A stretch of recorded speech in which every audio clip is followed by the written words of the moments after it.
Le salaire est la somme d'argent que le capitaliste paye pour un temps de travail déterminé ou pour la fourniture d'un travail déterminé. Cette définition du salaire, du point de vue juridique, renvoie immédiatement à l'invention de ce qui va devenir le contrat de travail et qui était le contrat de louage de service, c'est-à-dire ramener l'opération de travail à un échange de quantité. Quantité d'argent contre quantité de temps, c'est pour un temps de travail déterminé, ou fourniture d'un travail déterminé. Ce qui est échangé, ce n'est pas le résultat d'un travail, c'est l'activité qui va permettre à ce travail d'advenir. Dans l'imaginaire collectif, le salaire fut longtemps une somme remise en liquide, dans une enveloppe, et donnée à l'ouvrier à la fin de sa semaine de travail. Aujourd'hui, le salaire est mensualisé, la feuille de paye en explique la complexité et il se règle par virement bancaire. À mesure qu'évoluaient les règles de l'économie, l'idée même de salaire se transformait.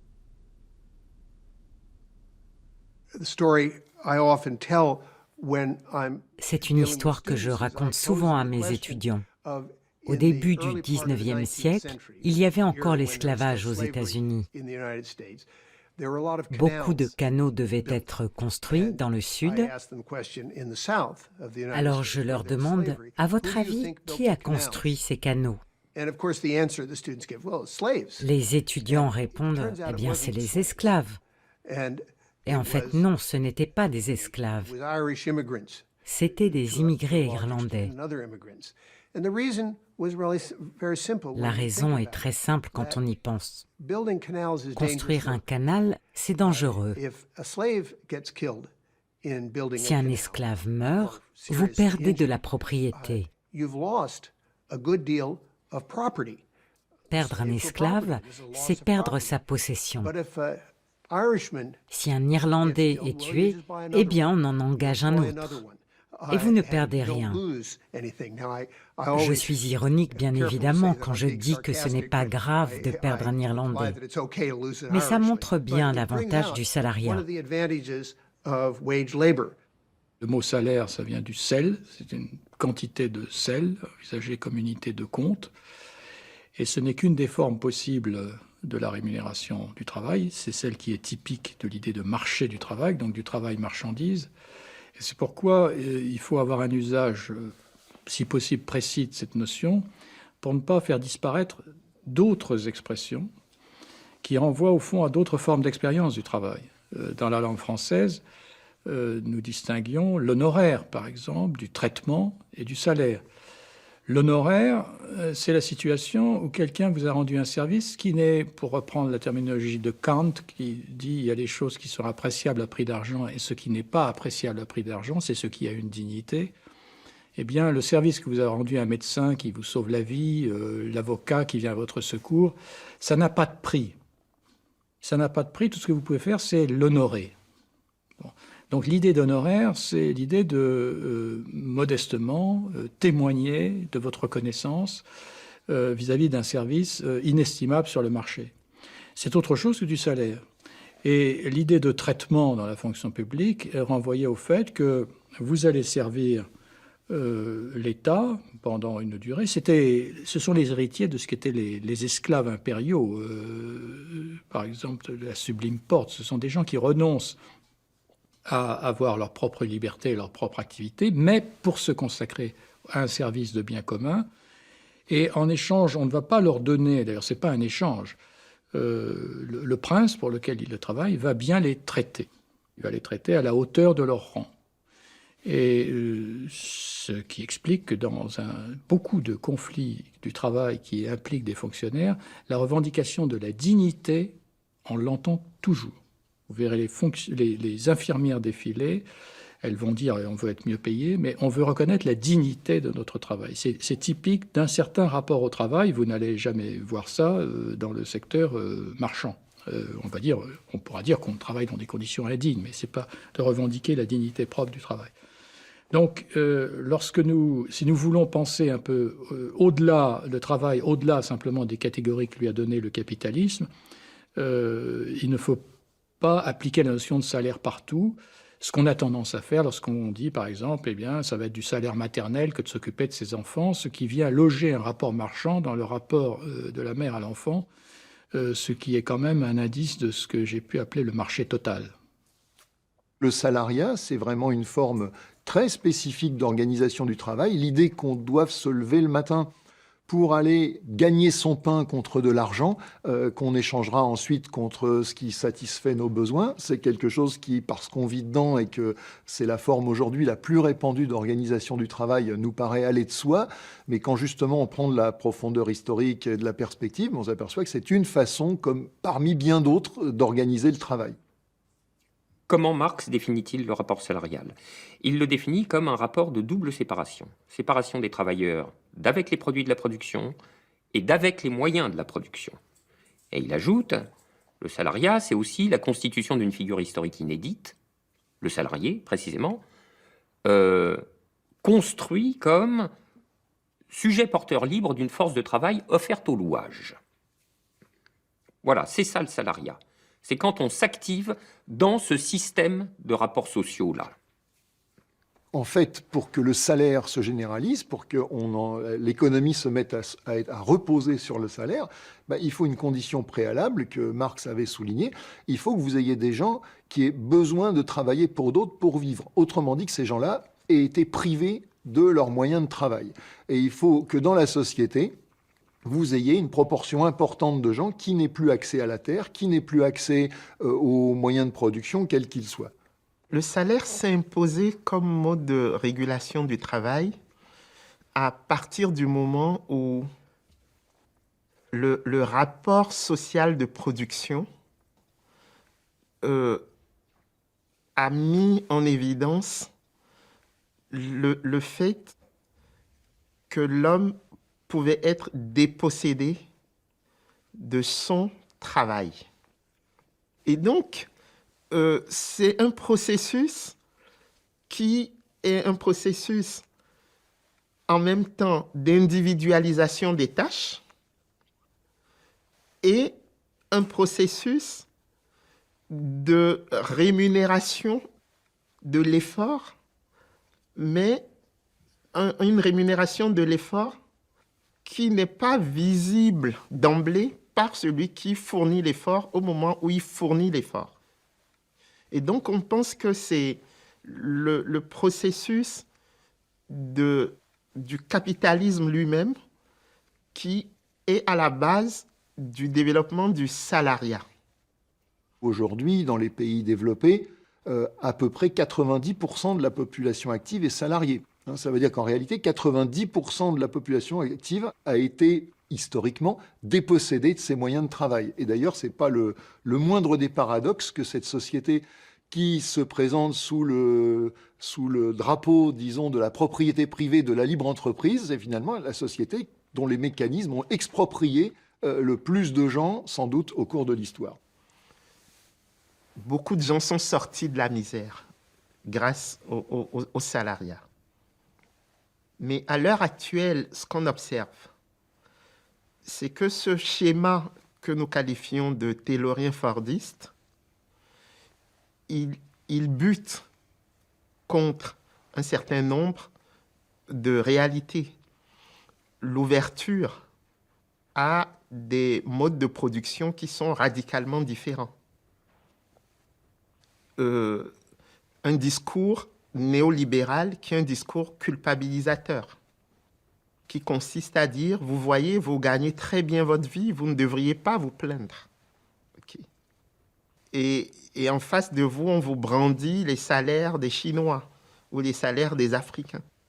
Vous voyez, donc, on se retrouve à l'heure actuelle dans un système qui a fait qu'on est devenu esclave du salariat.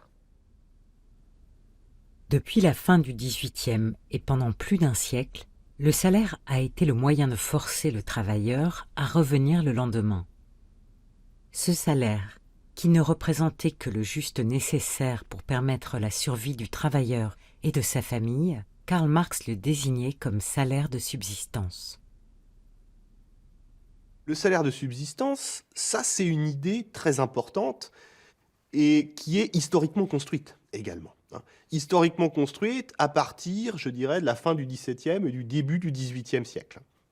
Je vous cite une petite pièce de théâtre de 1720 d'un acteur de la Comédie Française qui s'appelle Marc-Antoine Legrand. La pièce s'appelle Plutus et c'est la pauvreté qui est personnifiée et qui s'exprime de la façon suivante. La pauvreté dit d'elle-même « Je ne fais que du bien. C'est moi qui vous nourris, c'est moi qui vous habille. Je suis mère des arts, l'industrie est ma fille. Car enfin, si chacun vivait dans l'opulence, si tout le monde avait du bien en abondance, qui voudrait obéir? Qui voudrait travailler ?»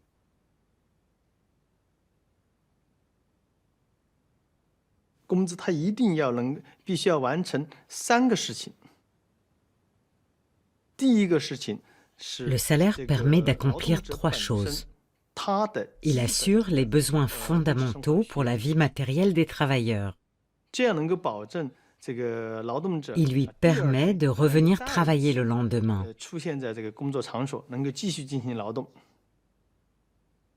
En plus, il doit aussi assurer les frais de sa formation pour qu'il puisse être à la hauteur des progrès technologiques. Le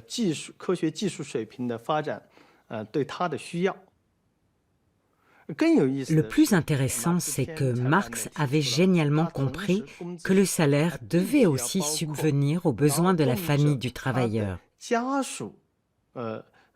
Donc, non seulement il doit permettre aux travailleurs de revenir le lendemain, mais il doit assurer sa retraite quand il s'arrêtera de travailler et former ceux qui seront appelés à le remplacer.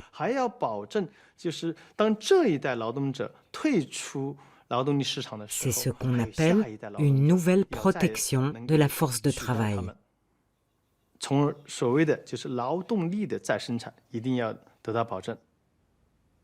Sans l'emploi qui donne accès à l'argent, il n'y a pas de survie matérielle possible. Alors, sauf à rentrer dans une autre forme d'existence, à essayer de survivre dans les marges de la société, etc., etc. Mais enfin, pour le gros de la population, telle est la condition qui lui est imposée par le salariat, ce qui signifie qu'en dernière analyse, le moteur de la mise au travail, c'est, comme le disait Marx, l'aiguillon de la faim. Nous avons là affaire à une prise d'otage. Je le dis parce que le mot prise d'otage est souvent employé dans le débat ordinaire, dans le commentaire médiatique, politique et éditorialiste. Et les preneurs d'otages sont soit les cheminots, soit les éboueurs, etc. À ceci près que le salariat lui-même n'est qu'une gigantesque prise d'otage. À la fin du 19e et au début du 20e siècle, les salaires augmentent, les ouvriers commencent à avoir accès à la société de consommation et au crédit. Les économistes élaborent alors une nouvelle théorie fondée sur l'offre et la demande. Dans une économie de marché, le travailleur est payé à sa productivité marginale, c'est-à-dire à la valeur de ce qu'il produit.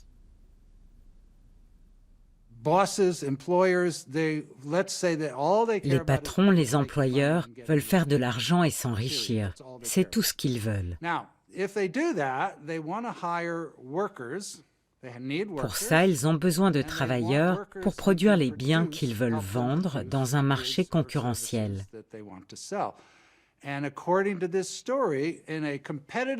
capitaliste doit établir combien le travailleur peut produire et payer par rapport à ça.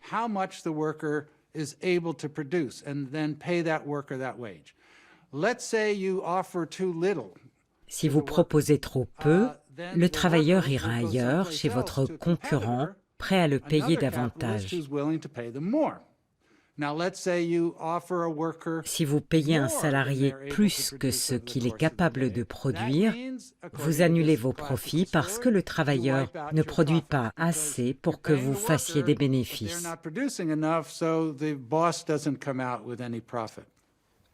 À partir du moment où, dans ce qu'on appelle le système, le factory system, okay, où vous allez avoir dans l'usine quelqu'un, comme le montraient bien les temps modernes de Charlie Chaplin, quelqu'un qui va passer sa journée à faire la même activité, il est incapable de dire au bout de la journée ou au bout du mois ce qu'il a fourni exactement comme valeur à l'entreprise, à l'usine. Et donc, on est obligé quelque part de lui donner quelque chose qui va être l'équivalent de ce que nous on appelle en économie sa productivité. 究竟什么东西的决定工资呢？我们认为，至少来说， Mais qui décide du salaire? 首先一方面的因素呢， D'après moi, il y a une raison. 生产力的发展 Le niveau de productivité, 是劳动生产 la 力 vitesse d'amélioration de la productivité. 改进的速度。因为劳动生产力 Plus la productivité augmente, plus le salaire devrait augmenter à la même vitesse. 那么我们从这一点来说， De ce point de vue, on peut s'interroger pourquoi une même personne dans un pays en développement 发展中国家 touche un salaire modeste et touche dans un pays développé un salaire très élevé. 可以突然之间变得很高。 La raison fondamentale est que dans ces deux pays, le niveau de productivité n'est pas le même. 生产力的发展水平，劳动生产力的水平是不一样的。 Donc la théorie économique, elle nous dit que le salaire, c'est la rémunération de la productivité du travail, de l'efficacité du travail. Certes, oui, mais jusqu'à quel point, en fait? Jusqu'à quel point on va être prêt à rémunérer la personne par rapport à sa productivité et à son efficience, si tant est qu'on puisse la mesurer. Si tant est qu'on puisse la mesurer, jusqu'où? Est-ce qu'on n'a pas peur qu'il devienne fainéant? Est-ce qu'il n'y a pas certains travaux, certains emplois, où il est plutôt utile de ne pas trop payer les travailleurs et les maintenir dans un salaire proche du salaire de subsistance? Peut-être que d'autres, au contraire, il faut les payer plus que leur productivité. C'est le fameux salaire d'efficience. Il y en a d'autres qu'il faut peut-être payer plus que leur productivité parce qu'on va les fidéliser, parce qu'on va leur donner un salaire pour les empêcher de partir ailleurs, pour les pousser également à ne pas compter leurs heures, pour les pousser à travailler le week-end, pour les pousser à travailler, à pas prendre toutes leurs vacances. Aujourd'hui, les salaires stagnent alors que la productivité augmente. Même les plus libéraux doutent des concepts développés au XIXe siècle. Ils constatent que le marché du travail disparaît. Dans ce marasme, des théories anciennes, comme le salaire de subsistance ou le salaire minimum, réapparaissent. Moi, j'adore une phrase de la Banque mondiale qui dit avant de répartir, il faut produire. Sauf que les modalités de répartition des richesses sont contenues dans les modalités de production, puisque le salaire fait partie des coûts de production. Or, si vous donnez des salaires élevés aux gens, vous réglez en partie la question de la redistribution des richesses. Donc, ce discours de la Banque mondiale et du Fonds monétaire international est un discours qui était jusqu'à il y a peu réservé aux pauvres Africains qui ne comprennent pas grand-chose. Mais de plus en plus, il arrive en Occident. Et ce matraquage permanent qui consiste à dire il faut d'abord produire avant de répartir, c'est vraiment, de mon point de vue, une arnaque d'un point de vue intellectuel. Actuellement, le salaire, c'est ce que l'employeur consent à verser aux travailleurs. Et je pense que voilà, on est vraiment dans cette situation-là, c'est-à-dire ce qu'il accepte au sein de la rente globale qu'il obtient à fournir aux travailleurs. Et même d'une certaine manière, je dirais que les fonctionnements de marché classiques se sont évacués. C'est vraiment ce qu'il consent. Parce que lorsqu'on regarde des pays comme les États-Unis ou l'Allemagne, où on se rapproche du plein emploi, toutes les théories économiques standards, qu'elles soient marxistes ou néoclassiques, prédiraient une forte augmentation des salaires. On a quand même, au bout du bout, on aurait un marché du travail qui fait que lorsqu'il commence à y avoir pénurie, on devrait voir une dynamique salariale qui ne devrait pas uniquement se cantonner aux plus hautes rémunérations. Or, ce n'est pas ce que l'on voit. Donc on est dans une situation qui, je pense, pour le coup, assez nouvelle dans le schéma capitaliste, où c'est ce que l'on consent de donner hors tout fonctionnement de marché. Quelque chose qui a beaucoup occupé les économistes en 2018, c'est la question de la croissance reprend, donc les salaires devraient augmenter et les salaires n'augmentent pas, en particulier aux États-Unis. Pourquoi ? Et une des principales raisons qui a été donnée à l'aide de faits, c'est-à-dire qu'on a été voir comment se fixent en pratique les salaires sur le marché de l'emploi américain, et on s'est dit « Ah, mais les salaires ne reprennent pas parce qu'il y a des entreprises qui sont aujourd'hui tellement puissantes qu'elles sont en mesure de fixer le salaire. » Et notamment, par exemple, Amazon, qui maintenant gère une grosse partie du commerce de détail aux États-Unis. Il y a certains endroits aux États-Unis où, de fait, Amazon fixe les salaires. Et donc, qu'est-ce qu'on a fait ? Donc, il y a une série... les juristes ont tiré la sonnette d'alarme. Il y a une série d'études économiques qui l'a démontré. Et là, littéralement, là, cette semaine, depuis 2-3 semaines, qu'est-ce qui se passe ? 2 choses. La première chose, c'est que l'agence de réglementation de la concurrence, donc la Federal Trade Commission, est en train de convoquer plein d'économistes et de juristes pour réfléchir à faut-il changer la manière dont on envisage la concurrence et dont on mesure les effets de la concurrence sur les citoyens, c'est-à-dire qu'on les mesurait surtout sur les consommateurs. On est en train de se rendre compte que les consommateurs sont aussi des travailleurs et que si ça a des impacts sur les travailleurs, peut-être qu'il faut changer les règles du jeu. Donc on pense qu'on va pouvoir corriger ça. Et puis la deuxième chose qui s'est passée, qui a été annoncée il y a une semaine, c'est que sous cette pression-là, Amazon a décidé d'augmenter son salaire minimum à $15. Donc il y a un effet. Donc c'est pareil, on est en train de penser en termes de sparadrap, c'est-à-dire que la règle reste des personnes qui contractent librement avec un rapport de force égal. Et on est capable de penser que le rapport de force puisse devenir défavorable et qu'on va le rétablir. On n'est pas capable de penser que intrinsèquement, le rapport de force dans ce système-là, et dans ce système de salariat, et encore plus dans un système d'ubérisation et de contractualisation, justement, le système est intrinsèquement inégal et qu'il faudrait repenser de manière plus large. Aujourd'hui, justement, dans une situation telle que je décris, où il y a pratiquement plus de valeur de marché du travail, c'est même plus possible de l'avoir, et c'est uniquement ce que le capitaliste est prêt à donner, ça fait tendre les salaires vers des niveaux extrêmement faibles. Eh bien, les gouvernements conservateurs ont, dans une forme de renversement, réintroduit l'outil salaire minimum. Alors qu'est-ce que ça permet de faire, le salaire minimum, pour un conservateur ? Ça permet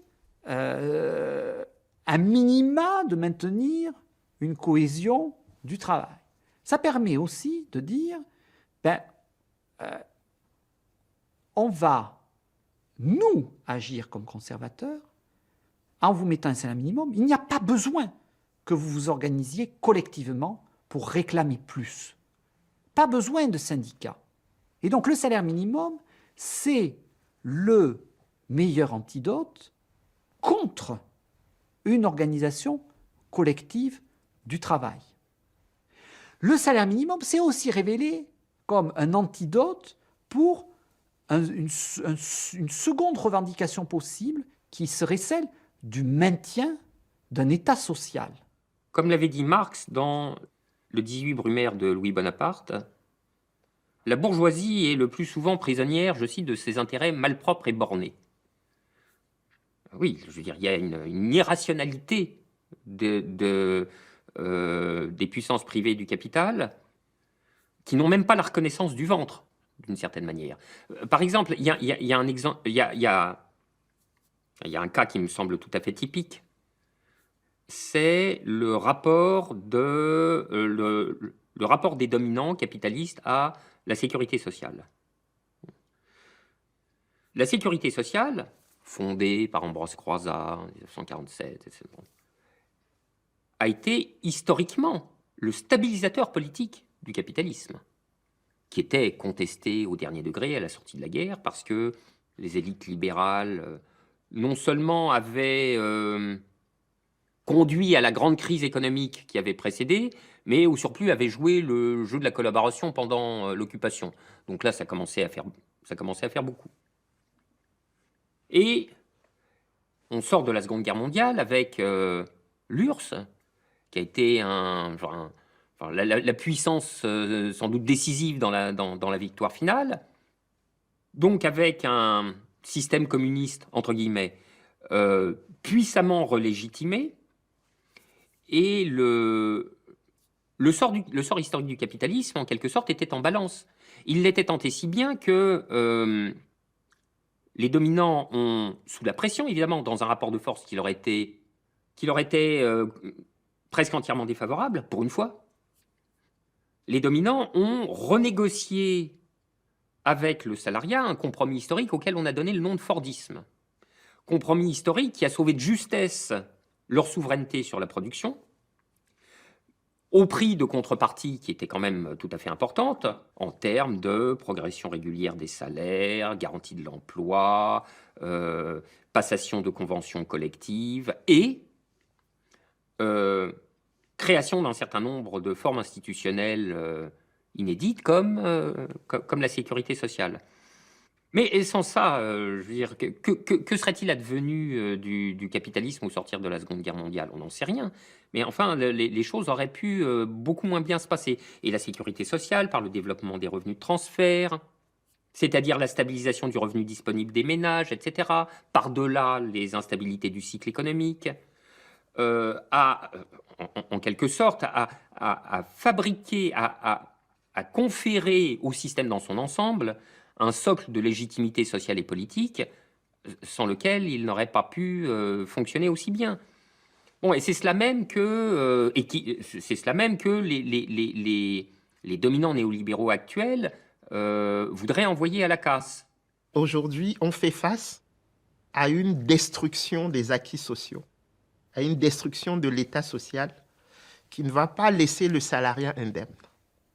C'est un peu ma peur. C'est que le processus d'émancipation qu'on peut lire à travers la structuration du salariat, aujourd'hui, je pense qu'on est arrivé au bout de ce processus.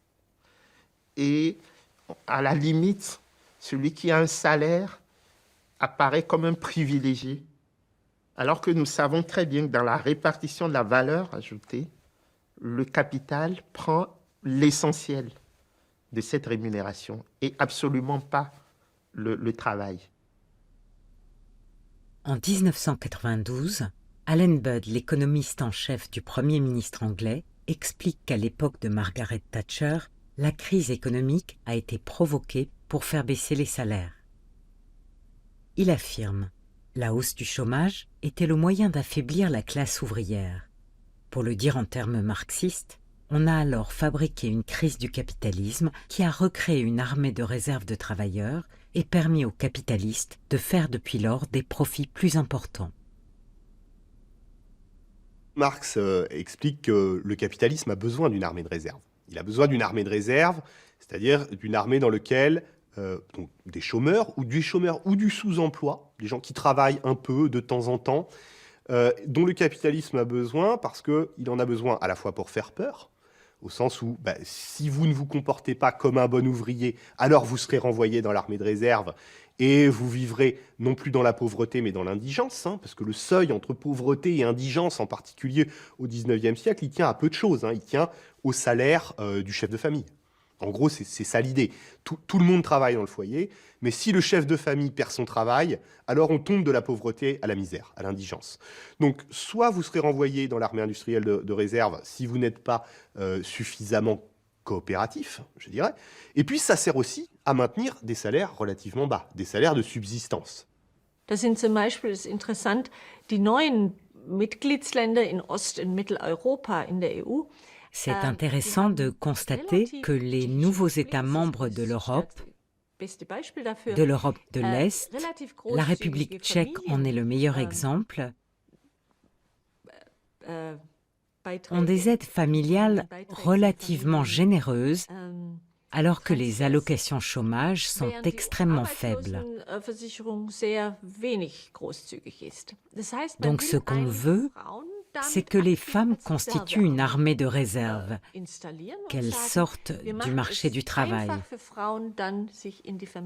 Donc les femmes se focalisent sur leur famille, comme ça, on règle le problème du chômage, et de ce point de vue-là, on peut dire que ça a été fabriqué.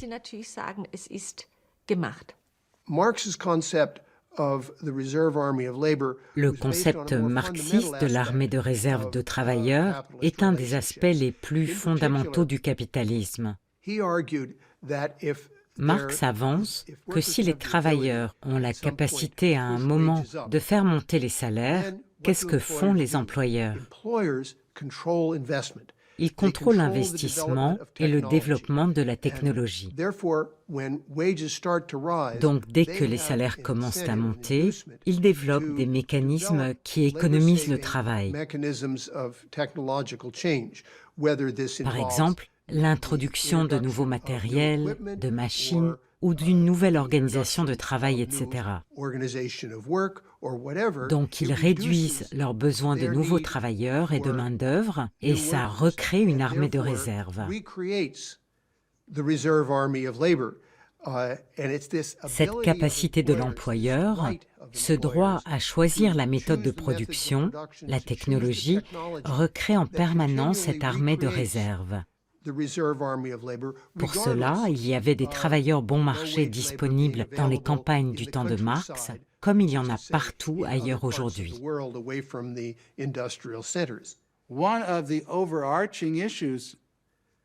Un enjeu très important aujourd'hui, et depuis des générations, c'est la mondialisation.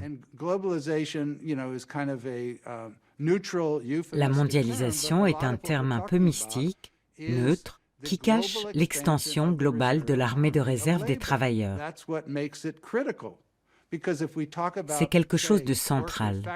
Si l'on prend les ouvriers qui travaillent dans l'automobile aux États-Unis, ils veulent une augmentation de salaire. Qu'est-ce que répond leur patron? Eh bien écoutez, je suis ravi que vous vouliez un meilleur salaire, mais maintenant je vais délocaliser au Mexique, et les Mexicains seront ravis de gagner 1/10 de ce que vous gagnez.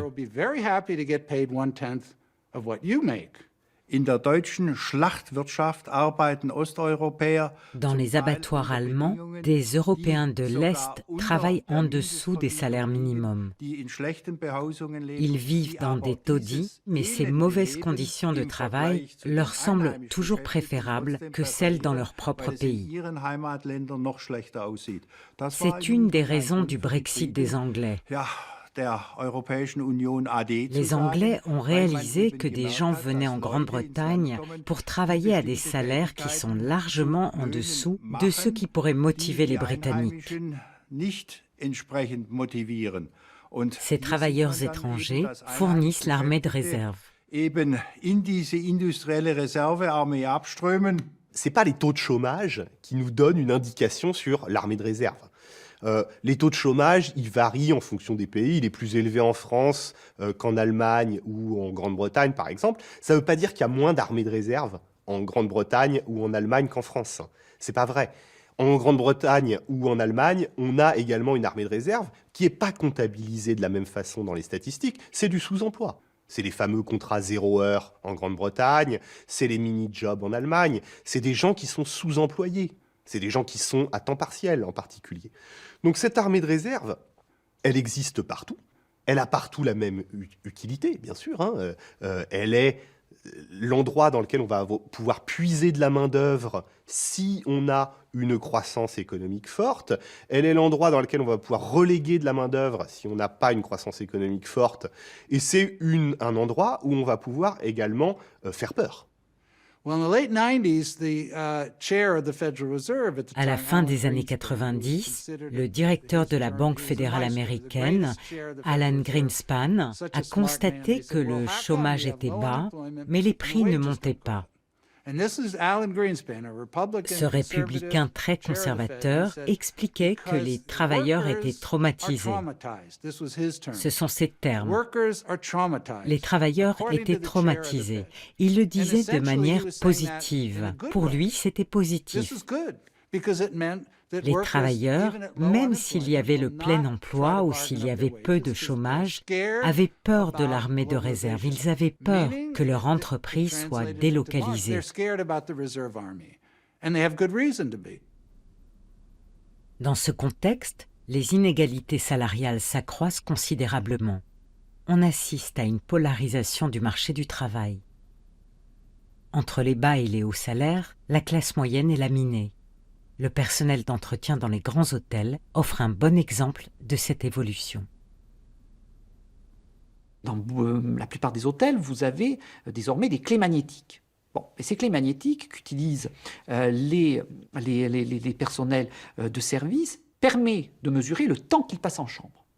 Voilà. Et donc, une fois qu'on a cette mesure extrêmement précise, on peut optimiser leur production en disant, ben voilà, pour tel type de chambre, vous allez passer tel temps, et en plus, on peut vous contrôler et vous mesurer. Hein. Pour les chanceux qui vont dans des hôtels relativement de luxe, lorsque vous rentrez dans la chambre, il y a quelque chose qui est relativement frappant, c'est le nombre de coussins qu'il y a sur le lit. Vous n'avez pas 2 coussins, vous n'avez pas 4 coussins, vous en avez 6, certains 8, certains 10 coussins. Bon. Donc ça se voit assez facilement, et ce qu'on a vu aussi, c'est l'épaisseur des matelas qui n'a cessé d'augmenter. Donc, en fait, la concurrence s'est faite à travers la qualité de la literie offerte. Donc, les matelas sont de plus en plus épais et de plus en plus lourds. Donc, ces personnels d'entretien, lorsqu'on veut calculer leur productivité, on va dire, ils font tant de chambres par heure, mais on ne tient absolument jamais compte de la qualité, des aspects qualité supplémentaires qui leur a été exigés. Or là, manœuvrer ces matelas de très forte épaisseur, c'est un effort physique sans commune mesure avec ce qu'il pouvait être avec les précédents matelas. Donc il y a une intensification physique de leur travail. On peut considérer que la productivité de ces personnels de service a à peu près doublé dans les 20 dernières années. Leurs rémunérations ont globalement, dans l'ensemble des pays de l'OCDE, stagné. Donc on voit bien qui gagne à cela. Eh bien, celui qui gagne à cela, ce sont ceux qui sont propriétaires de cette hôtellerie, mais aussi les clients de cette hôtellerie qui ont bien souvent vu les prix ne pas augmenter au même rythme que les suppléments de qualité de service qu'on va leur offrir. C'est très difficile de quantifier la valeur du travail et son résultat. C'est toujours arbitraire. Les féministes, dans les années 70, disaient que Marx avait établi une théorie de la valeur du travail. Mais notre système nous dit ce qui est le travail et ce qui ne l'est pas. Certaines choses sont payées, d'autres ne le sont pas, même si cela représente plus ou moins d'efforts. Il y a un problème intrinsèque à dire que cette quantité de travail vaut tant et autre chose vaut moins. Et en plus, il y a un problème très étrange. Plus votre travail aide les autres, moins on vous paye. Les personnes faisant un travail clairement utile, comme un conducteur de bus, un infirmier, un prof, sont payées beaucoup moins que des gens dont on ne comprend même pas ce qu'ils font. Souvent, ils ne font pas grand-chose. Par exemple, je suis responsable du développement de la marque ou ce genre de job. Ces gens sont payés beaucoup et ne contribuent pas vraiment à grand-chose et parfois même sont nuisibles selon beaucoup d'estimations. Mais ils sont beaucoup plus payés que des personnes dont la valeur sociale du travail est durable et essentielle. We know that neoliberalism Le néolibéralisme est défini par l'écart grandissant entre le salaire des travailleurs et leur productivité. Combien un travailleur produit pendant une journée de travail? Aux États-Unis et en Europe, ça a doublé depuis les années 70. La productivité a doublé, mais les salaires n'ont pas changé ou même ont un tout petit peu diminué. Si vous regardez le salaire moyen, il est un tout petit peu plus bas aujourd'hui qu'en 72. On serait dans une polarisation du monde du travail, où les classes moyennes seraient évacuées, et on aurait, alors, du fait des technologies, du fait de la mondialisation, etc., donc, toute une série de mécanismes. D'un côté, mettons, les créatifs, qui mériteraient leur haute rémunération, et puis d'un autre côté, des improductifs. On va mettre dans cette catégorie-là ce qu'on appelle les ouvriers non qualifiés, on va avoir des personnels de service, d'entretien, d'aide aux personnes, etc. Bon. Donc, il faut s'intéresser à ce bas-là, et on fait une forme d'équivalence, leur salaire stagne parce qu'ils sont improductifs, parce qu'on ne peut pas avoir, autre manière de dire, des gains de productivité, du moins pour l'instant, dans leur segment. Et si il y avait gain de productivité, en fait, ça serait remplacement. C'est-à-dire qu'on mettrait une machine à votre place. C'est d'ailleurs justement la menace on passe d'un extrême à l'autre. Ils n'ont pas été touchés par la technologie jusqu'à présent. Mais maintenant, il y a une technologie qui arrive, des robots, l'intelligence artificielle, qui va vous remplacer. Et donc, soit vous stagnez parce que vous ne produisez pas plus, soit votre rémunération, elle est appelée à disparaître d'une certaine manière, puisque vous allez être remplacé par la machine. Donc on a construit ce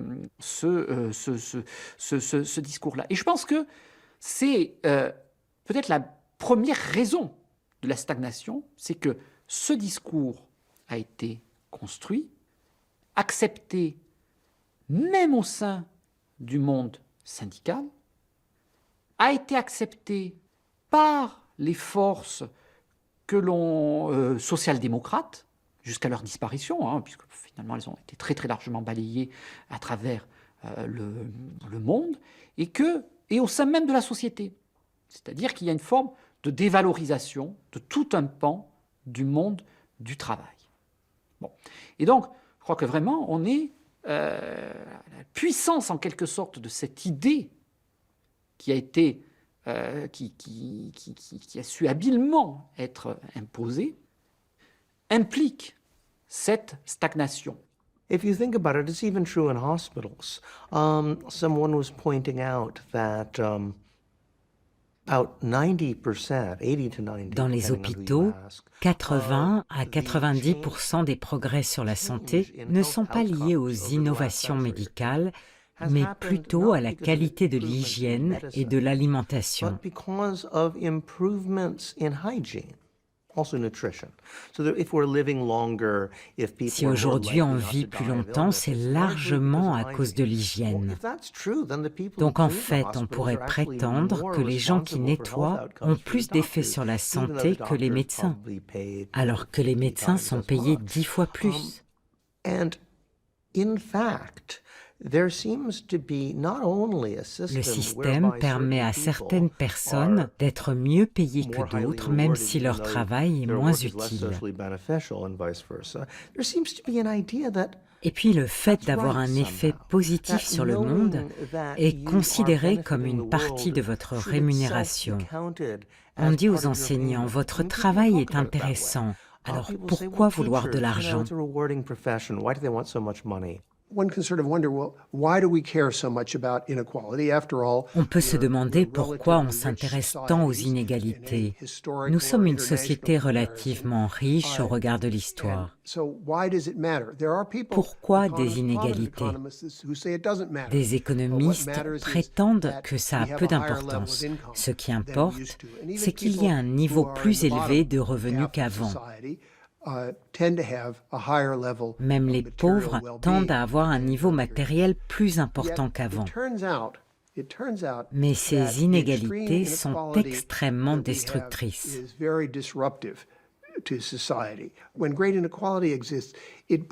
Ça brise les liens sociaux entre les gens.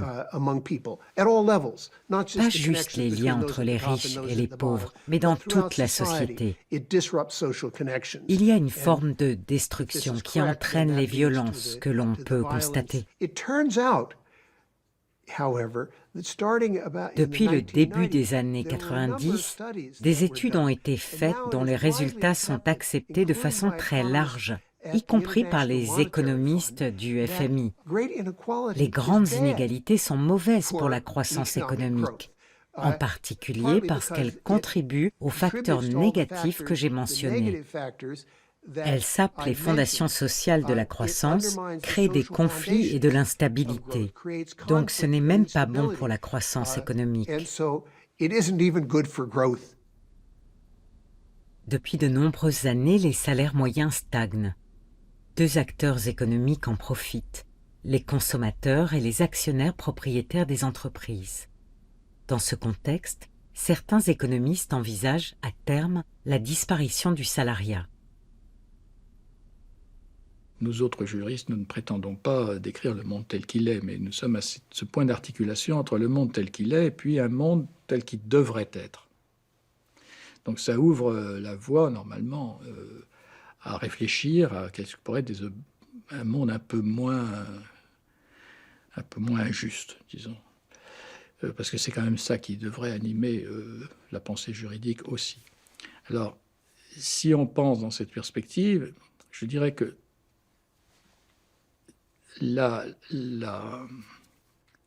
l'interrogation sur le sens et le contenu du travail, qui avait été refermée au moment du taylorisme, donc la critique faite au taylorisme, de la décérébration, de la déshumanisation, ça avait été mis de côté au profit simplement des questions de sous, donc de cet échange salarial au niveau de la négociation collective. Les nouvelles techniques nous permettraient de la reposer de façon neuve. C'est-à-dire, pour le dire très brièvement, les machines étant appelées à prendre en charge tout ce qui est programmable, ça rend d'autant plus désuet le management qui pense programmer les êtres humains. C'est-à-dire que l'avenir du travail, c'est le non programmable. Et en ce sens, on peut dire que ça, c'est un dépassement du salariat. C'est un dépassement du salariat parce que c'est la perspective que chaque travailleur retrouve une certaine prise sur le sens et le contenu de son travail. La disparition du salariat, c'est quelque chose qui aujourd'hui nous est annoncé à travers l'émergence de ce que serait cette gig économie, du travail freelance, de l'économie des plateformes. Bon. Alors, effectivement, ces segments-là qui sont pour l'instant marginaux dans la plupart des pays. Lorsqu'on regarde globalement, la part de l'emploi salarié n'a jamais été aussi élevée en 2018, et ça sera le cas en 2019 probablement, dans les pays de l'OCDE, qu'aujourd'hui. On voit ces longues tendances, mais qui sont des tendances de transformation du travail, de transformation de la relation d'emploi vers un monde salarié, mais qui concourent dans les deux sens à une optimisation productive et, au bout du bout, pour le capitalisme, son développement.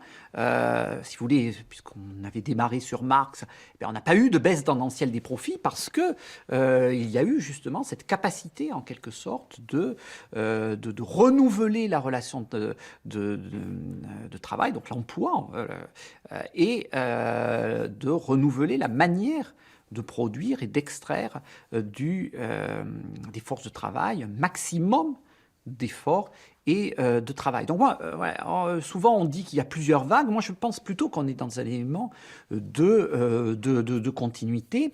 Et personnellement, je ne crois pas à ce que l'on prétend aujourd'hui, c'est-à-dire le basculement d'un monde de relations salariées à un monde où on reviendrait à un capitalisme initial, où on serait tous entrepreneurs de soi-même. C'est une notion théologique. Il faut souffrir, il faut travailler, prouver votre valeur en tant qu'être humain, quitte à faire quelque chose qui ne vous procure aucune satisfaction. Cela vous donne le droit de consommer pendant vos loisirs. Cette notion est profondément ancrée dans les psychologies. Tant qu'elle y sera, on ne changera pas de système. Il faut se libérer de ces valeurs sur ce qui est important dans la vie et dans le travail. Et si on le fait, alors on pourra très facilement éliminer le salariat. Il n'est pas interdit de penser que le salariat est quelque chose de condamné, au sens où il correspond à une forme d'organisation sociale qui elle-même a fait son temps, ou en tous les cas aura vraisemblablement fait son temps dans un horizon que pour l'instant on ne peut pas définir, mais enfin qu'il n'est pas interdit de penser, dans le sens où une organisation sociale rationnelle, elle fonctionnera sur la base de la coopération libre de ses membres, sans avoir besoin de cet aiguillon qu'est l'argent, de cet aiguillon de la nécessité. Et encore une fois, il n'est pas interdit de penser que l'humanité, dans un stade supérieur de son organisation sociale, elle sera débarrassée, selon une formule que je trouve très belle, de son avarice quant à toute minute supplémentaire de travail et de son inquiétude humiliante quant à la taille des rations. C'est une formule de Trotsky. Et le salariat, il y a c'est pas des fortes chances de penser, il disparaîtra avec le capitalisme, ça c'est certain. La question de savoir si le travail salarié est condamné est susceptible de recevoir deux réponses. La première qui est « oui, il l'est absolument, mais trivialement, par le simple travail de l'histoire, mais on ne sait pas à quel terme ». Et deux, la réponse n'est pas de réponse. C'est-à-dire, on ne sait pas. Je veux dire, dans un horizon de moyen terme, on ne sait pas. Les économistes distinguent deux facteurs de production, le travail et le capital. L'emploi et le salaire cernent la réalité du travail. Le capital conceptualise et légitime l'action des employeurs. Le marché apparaît alors comme le lieu où, par excellence, le jeu économique se développe, prospère ou disparaît.